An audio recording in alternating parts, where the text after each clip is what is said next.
In the world that we live in today, with ongoing armed conflicts around the globe, soldiers and civilians in the line of fire, and media relaying the sounds and images of war in almost real time, it is more important than ever for young people to understand that even wars have limits.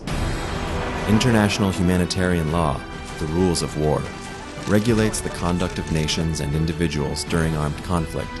To teach these concepts, the Red Cross developed a series of simulations called Red Cross. Red Cross consists of 6 different activities, and young people play different roles. So they become soldiers, civilians, aid workers. When they're soldiers, they are part of the Hadarian army. Welcome to the country of Hadar. In the Red Cross simulations, Hadar has been at war with Deldar for just over a year. Red Cross is based on the concept of experiential learning. So young people experience something, and then we give them time to reflect on what they experienced, and it's really effective.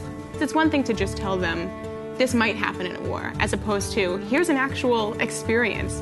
What are you going to do about it? How are you going to act? What decisions are you going to make? And then as a result, let's think about the consequences and how it made you feel when you made those decisions. It's about decision-making skills, critical thinking. There are a lot of situations of armed conflict around the world, and it's very important that young people have the tools to understand what's happening and to make their own judgments. So the first activity that we did was prisoners of war, and we really surprised the students because they came in thinking that it was just going to be a training or a lecture. Get up! Out, right now! Soldiers from the opposing army came in, and they were now prisoners of war. And they were treated very inhumanely, and the idea behind this is that they learn the rights that prisoners of war have. Torture is illegal all the time. They are entitled to food, they are entitled to safety, they are entitled to get in contact with the ICRC, the International Committee of the Red Cross, and to be able to communicate with their families, all things which we took from them. We broke them up into 2 teams, and we had them carry a box that represented the ICRC, blindfolded across what was basically set up like landmines.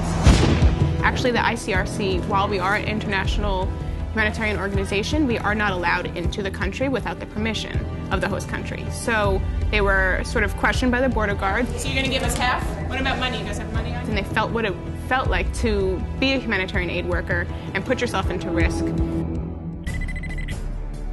We had a representative from the Deldarian army run in and say, oh my God, there's so many casualties, you better come. So everyone comes and runs over, and there are wounded soldiers, and on the wounded soldiers they had notes. And they had to decide who they were going to save first, who they were going to bring to the hospital. And they actually all made the right decision in the fact that they treated those who were most seriously injured first, regardless of what army they represented. The next one was artillery. We set up bottles with images on the bottles, and the images represented either civilians or prisoners of war or military targets, different things like that. And the students had to choose what they were going to hit and sort of what they considered to be acceptable collateral damage. This was collateral damage. 6 little children. Who are you trying to hit? So they had to decide as a group, and then actually afterwards they had to face the consequences of which targets they chose. The idea is that they are now generals in the army, and we gave them 5 different scenarios. They were asked questions about killing civilians, prisoners of war, the treatment of prisoners of war, indiscriminate weapons. So they had to think like a general would and make those tough decisions based on what they know about the rules of war.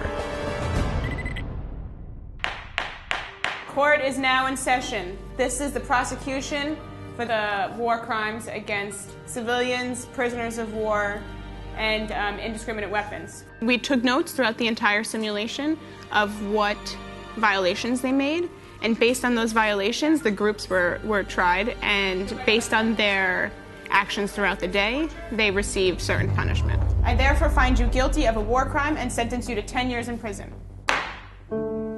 It gave you kind of a perspective of each side, which is what I liked, because you didn't only have to play the role of a soldier or a prisoner of war. You played the role of a humanitarian aid worker, where you actually take the role of these people, take the role of a general. So you get to see like the side of everyone, like what struggles they have to go through during times of war. It was funny at first, but then when it started getting like more into it, it got more serious, because you see like what really happens. For them to experience so much, and for us who don't live in these harsh conditions, it's kind of sad to think of how much suffering they had to deal with. But what I learned was that there are a lot of conflicting issues, because we're people, we do make judgments. It taught me that soldiers have to be very cautious about what they do. It was very difficult for a soldier to decide what's right and what's wrong. We also want to inspire young people to take action and to tell others about the rules of war. The Red Cross has a lot of Red Cross clubs, and this would be a perfect activity that could be done by Red Cross clubs. Red Cross is really easy to set up. It's really well organized. It's really simple. All of the materials are actually online and available to you. All the training manuals, all the documents, all the flyers, all the posters, all the photos. This Red Cross experience has really helped me now learn that Red Cross isn't only about helping like your local community, it's about helping people internationally. As today's young people grow up, we would like them to take this understanding with them, to see the world in a different way, and uphold the value of human dignity.